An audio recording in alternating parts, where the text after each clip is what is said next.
Welcome to my podcast with Norman Midcalf from Queensland, Australia. G'day Michael, thanks for having me mate. It's been a while. And Michael Hurst from England. We are going to talk about fishing. How did you make your boat, Norman? How did I make my boat? I bought my boat. It was for sale on Facebook Marketplace of all things.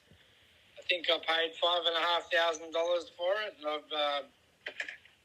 done a lot of things to it since I bought it. I put on electric motors, I put on boat collars, I put on casting decks, I put in decks that I used to sleep on, and I've taken them off, and I'm always playing with it. I love my boat. Thank you so much. Go fishing, and why? Where did I go fishing? You mean recently? Yeah, recently. Recently I went down the Palmerston Passage, and that's where I took you fishing, remember? Why did I go there? I go there because it's normally good, and I catch lots of fish. Okay. Were you when you started fishing? I think I was about 4 years old. I was out with a family friend in their boat. My parents didn't fish. My dad didn't like fishing. My sister liked fishing, but my dad didn't take me fishing. And I all of a sudden just found myself with a fishing rod in my hand, and I think I caught a flathead. Was my first fish, and I just caught that, and then I was hooked from there on. And techniques are involved in fishing. Oh, there's lots of techniques and lots of equipment. It depends on what kind of fishing you're doing. It's predominantly the most fishing I do now is lure fishing. I use soft plastics and about a 7-foot long fishing rod with about a 2,500 size reel, and normally around 10 to 14 pound line. But there's lots of different fishing. There's fly fishing, there's using bait casters, there's so many different ways of fishing, Michael. It's one of those things we could go on forever. What are the Pacific fish that live in the Australian lake and how they are caught? Well, I don't do much lake fishing, but there's lots of fishes in the lakes. My favourite lake fish is a bass. It's an Australian bass. They don't grow very big. They're not like an American bass. They grow sort of big. They grow about 50 centimetres. But they're actually a perch. They're in the barramundi family, or like the barramundi. There's cod, there's Saratoga, and then you get the colder areas where you have trout and redfin. A lot of those fish sort of originated from England. The different trout and redfin. But I normally fish in the saltwater lately, so I catch a lot of fish which are sort of they're native to Australia and somewhere around the world as well. But probably the fish that I catch the most would be probably flathead. Difference between the sea and the river fishing in Australia? Oh, it's a big difference. The sea is huge. The sea goes all the way around the world. So you can go as far out as your boat can take you. There's so many different species of fish. You've got your fish that live in the shallower water. You've got the fish that live in the deeper water. Fish that like the reefs. You've got fish off the what's the word I'm looking for, Michael? The continental shelf. That's it. Sorry. You've got fish off the continental shelf. You've got big blue-eye trevally. You've got marlin. You've got it goes on and on and on. There's thousands of different fish. Thousands. Your bed's in Australia, Norman. In Australia? Oh, geez. It's like England. They just, a lot of the times they'll just put some timber down and fill it up with soil and put in your compost and your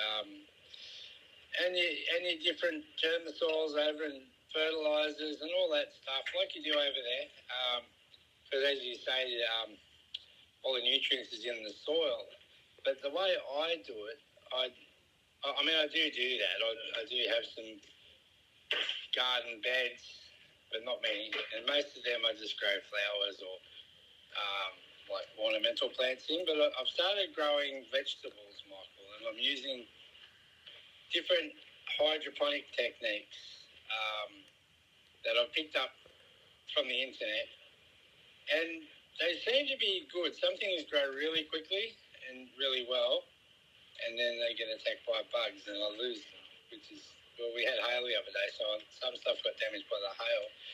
But there's a few different methods I use. There's a crack key method, which is basically, it's like you can put food in a bucket pretty much and just grow it with nutrients in the water. But I made a big pipe system up out of sewer pipe. So it's like a big rectangle, and I just top that up every day. I've got a level that I fill it up to, and it pours out, so I can't overfill it, because if you overfill it, you'll kill it. Then the other method I've got is they call it a rain gutter system. I saw in America they do it. It's just like a rain gutter where they sit their plant pots on top of it, and the tree roots grow into it, and they do that with soil. But I found this guy here in Australia called Hoocho, and he sells things called hooch buckets, and he's got it with a system with net cups where you hook it up into you get the downspouts that you use that are on the gutters on the house, and you drill them and you cap them off, and basically you fill them up and you put like a float valve on them and you hook it up to a tank, and it feeds the same level. But I had a bit of trouble with that, so I just water it a bit every day, plus I let it top itself up and I turn it off because it was draining out. But that works really well. I've got stuff growing in there very, very well. I've got carrots in there, Michael, that'll make you cry. They're massive. I've got tomatoes that I started from seed, which are now probably about 3 to 4 foot tall. I'm growing some squash. I've got some capsicums in there. And I've got some little wicking beds that I made up out of some plastic containers that I just put some PVC pipe in the bottom to hold the water in the bottom. And I've just got some pak choy in them. And I'm growing some strawberries. I'm actually getting some off them, but they're only little. And I've got another little garden bed around the corner, which has... Do you love gardening, Norman? What I like about gardening, Michael, is you put your seeds in and you water them and you watch them, or you don't watch them. And a couple of days later, they'll start to sprout. These teeny, tiny, little green little things will pop up. And you keep watering them, and then a couple of weeks later, you'll put them into another pot, and then... or you can just plant them straight in the ground, which some things I do. You just put the seeds straight in, and they just grow. You've got to look after them, but my problem is I get them to a certain point, and then the bugs eat them. We have a lot of bugs here in Australia. You love gardening, Norman? I just like it because it's relaxing. You put the stuff in, you plant your seeds and you water them, and you just have to be patient, and then they start to grow, and then you look at them and they take off, and then you've got to through different stages you plant